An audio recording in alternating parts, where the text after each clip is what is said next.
여러분 너무 보고 싶어서. What? So in today's video, I've decided that in order to fill my unemployment. What happened to hello? How are you? My name is.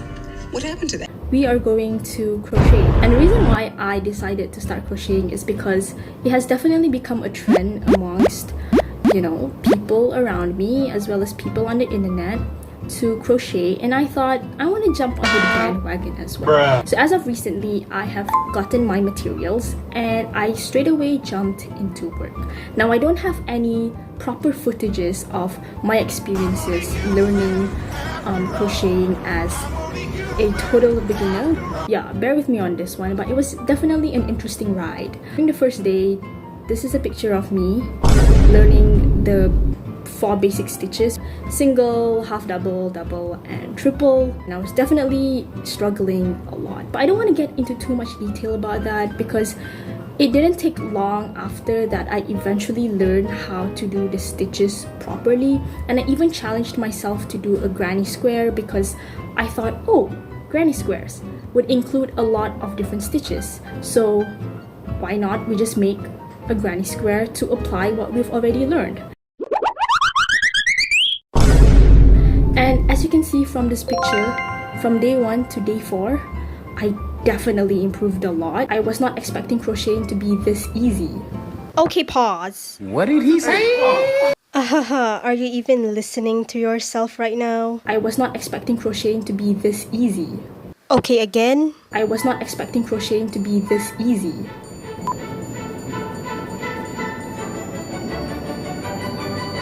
It is time to leave the little ends of the freaking box.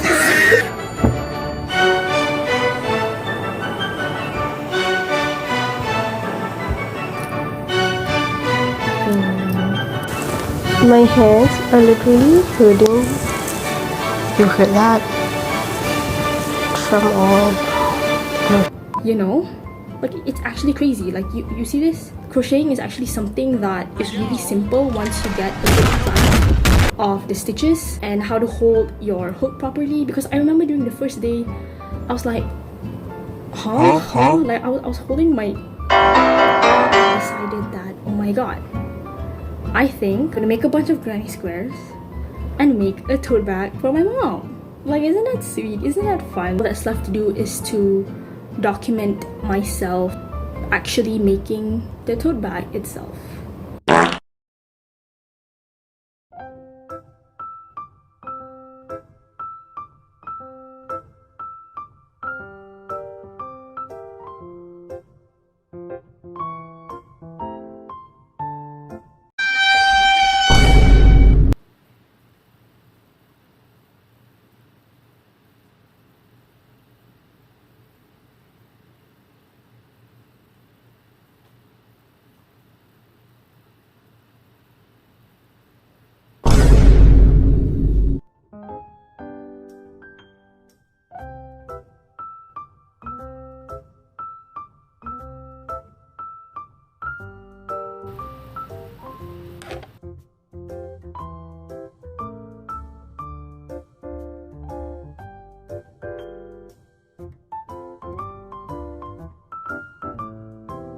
Okay, so far you can see that I have crocheted 7 granny squares. This is only for like the front of the bag so far, and like I'm already running out of yarn.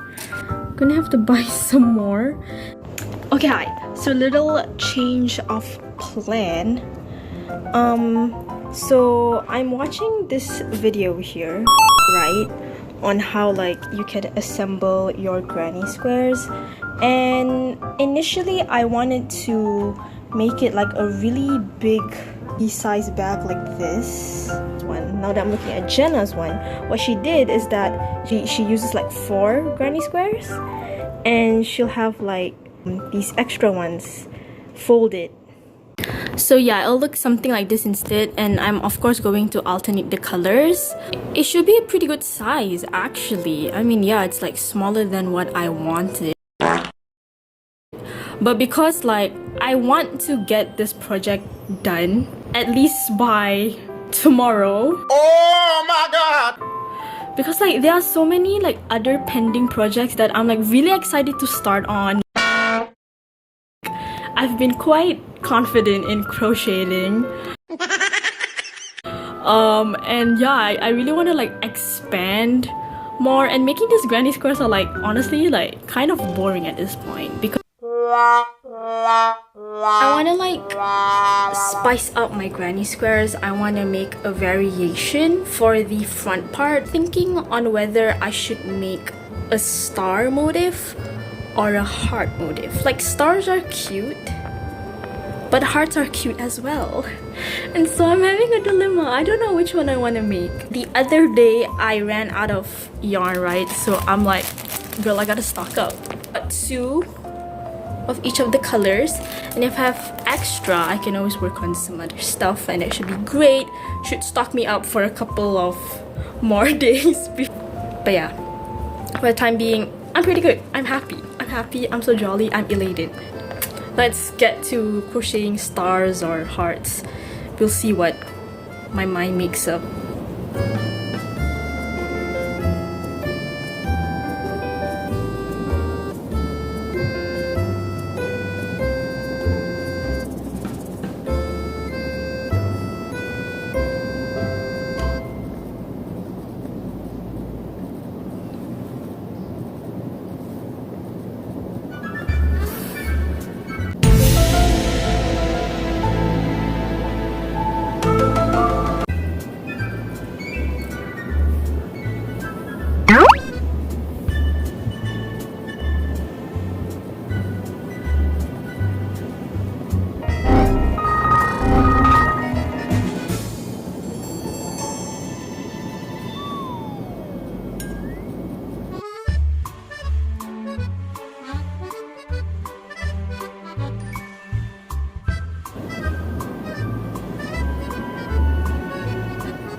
It is time to weave the little ends, and I don't know why I got like so many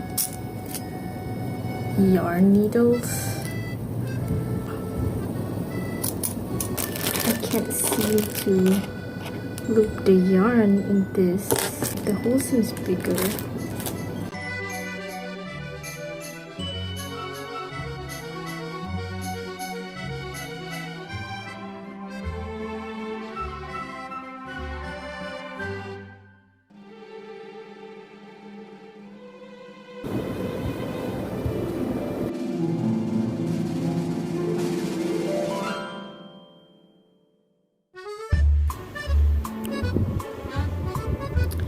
So like, here's how it looks inside.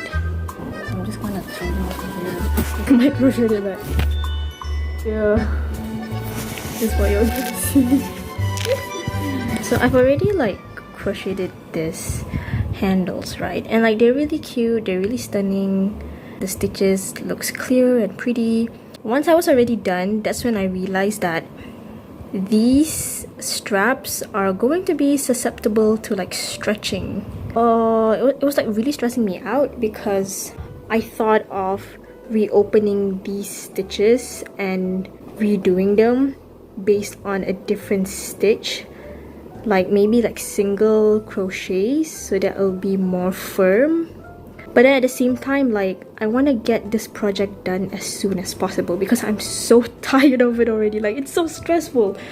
So I thought of just like sewing these like straps already on my bag, but I know it's going to stretch, and once it stretches, then like I'm going to have to do like maintenance on it, and that's going to take up more time and more energy. I've decided that I'm just going to like straight away crochet a handle on this bag itself using this stitch that I just learned just now, which is called thermal stitches. It can actually accommodate this bag because this bag is actually pretty heavy.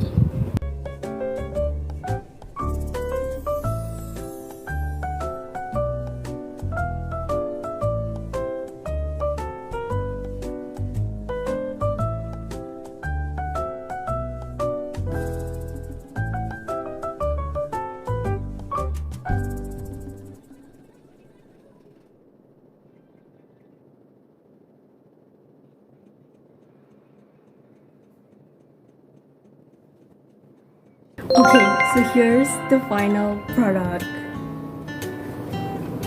Ta-da! You left me broken. Tuesday, I was through.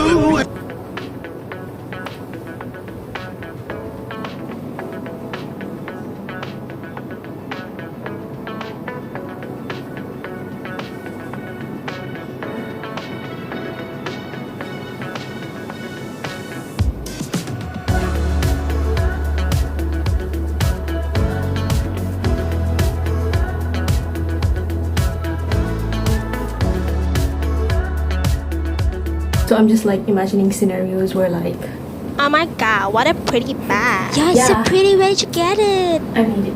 Oh my god, that is so amazing. Yeah, dude, like so nice. So pretty, dude. I wish I had one, dude. So I managed to finish crocheting this bag in about like 3 weeks or so, and I definitely underestimated this project because I thought that, oh, we're just making a bunch of granny squares, like how bad can it possibly be?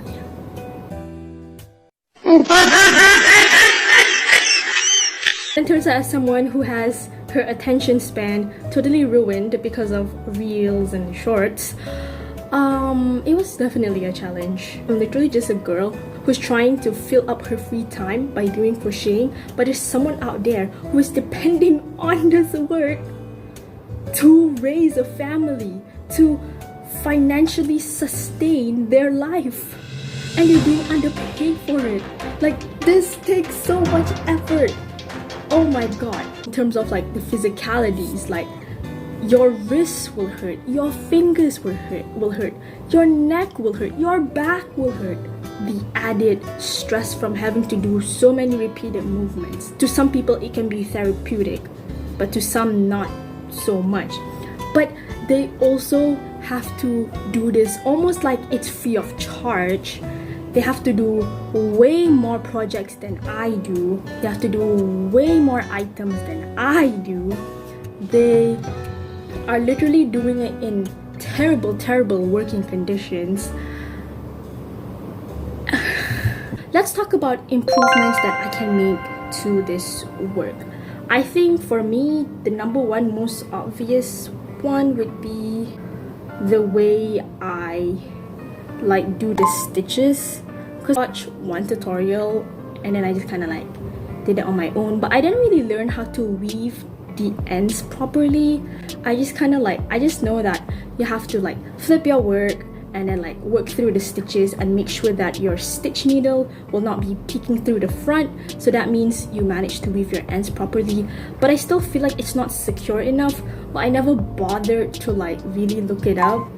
So that's my issue, like that's my problem. So I will probably invest in a better yarn. The yarn that I use is basically the milk yarn that you can find on Shopee, and it's definitely a cheaper alternative for you to start out projects, and that is exactly why I bought it off Shopee. Because like if I were to like give up halfway through, at least I didn't spend too much money. But if you guys didn't know, I'm actually a cheapskate, and so I ended up pushing through the project because I didn't want to waste my yarn on a bunch of unfinished projects, because when money is on the line, I make sure that I do things properly. Thirdly, I think I would do this thing called blocking, where like you would put your project, you would lay it on a board, and then you would spray some water so that once it dries, it will be like tegang. Like, what's the word in Malay? What's the word in English? Like, it would kind of be stretched out, but stretched out in a firm kind of way. So I think that's one thing that I can do, because as you can see, like it's still pretty this way, but once you do the blocking, the pattern and the stitches will look so much more cleaner and tidy. And I think that's definitely one thing that I would want to do. Probably put a lining in the bag, so when I did like a test on how much it can withstand weight, it's definitely lacking. I think it's not only because I didn't put a lining, it's also because of the type of yarn that I use, which is milk. Didn't do enough research on which kind of yarn or which kind of materials that I should use in order to make a perfect bag. But you know, we always learn from mistakes. So yeah, do more research on the materials, the types of stitches that you might want to use. I would probably use a smaller hook so that the stitches would be more tight. I used a 5mm hook. Stitches definitely came out to look bigger, but I thought it was fine. But then later on, when I look more into the whole hooks and how it affects your work, that's when I'm like, oh, so it does actually play a major role and it can greatly affect how your work looks like. So yeah, that's what it is. I think this one really depends from person to person, but if you're somebody who wants to learn the stitches properly and in a fast manner, then you can start off with granny squares, because that's what I did. I knew for a fact that I wanted to learn the stitches and master them in a short span of time, because then I can explore so much more projects and so much more other patterns that I can make, which end up not happening because Who cried? Who cried? Me. I cried. because it's pretty self-explanatory at this point. I would definitely say that when you make granny squares, it's versatile. So you can make a bunch of granny squares and then later on decide what you want to make out of it. Pros. The cons is you'll get tired of it. You'll get tired of it and you could possibly get... Oh, stress! Oh my god, stress! Oh my god! So yeah, but if you're someone who wants to get instant gratification, you want to immediately finish a project so that you get this sense of achievement very quickly, then you might want to start off with crocheting plushies. That is all for my crocheting adventure. It was definitely a long ride and I've learned a lot about myself, and I've already re-evaluated my thoughts I feel about fast fashion. Like, I've always knew fast fashion was bad, but you know, now that I've started to learn how to make my own items, I would definitely appreciate the things that I buy even more, not undermine handmade products, because it's difficult to make, and when it's marked at a high price, then there is a good reason why it's that expensive. Oh yeah, and I forgot to mention that I made this PC holder. I'm not proud of it because it's actually quite loose on the like sides here, and it's also actually like quite big. There's still more space beneath here, so I actually like definitely miscalculated how big it should be and how wide it should be. But I frogged this PC holder so many times, so I couldn't be bothered. It looks quite decent actually, and I can just put my Hoshi PC in it and put him in like this little comfy holder, you know, because that's what he deserves. So yeah, I don't know, I'm just keeping it this way, and I didn't even bother to like properly finish by weaving the ends like I did, and then I kind of gave up and like that's it. But here it is. Yeah, so yeah, thank you for watching and I'll see you guys in the next one. Bye.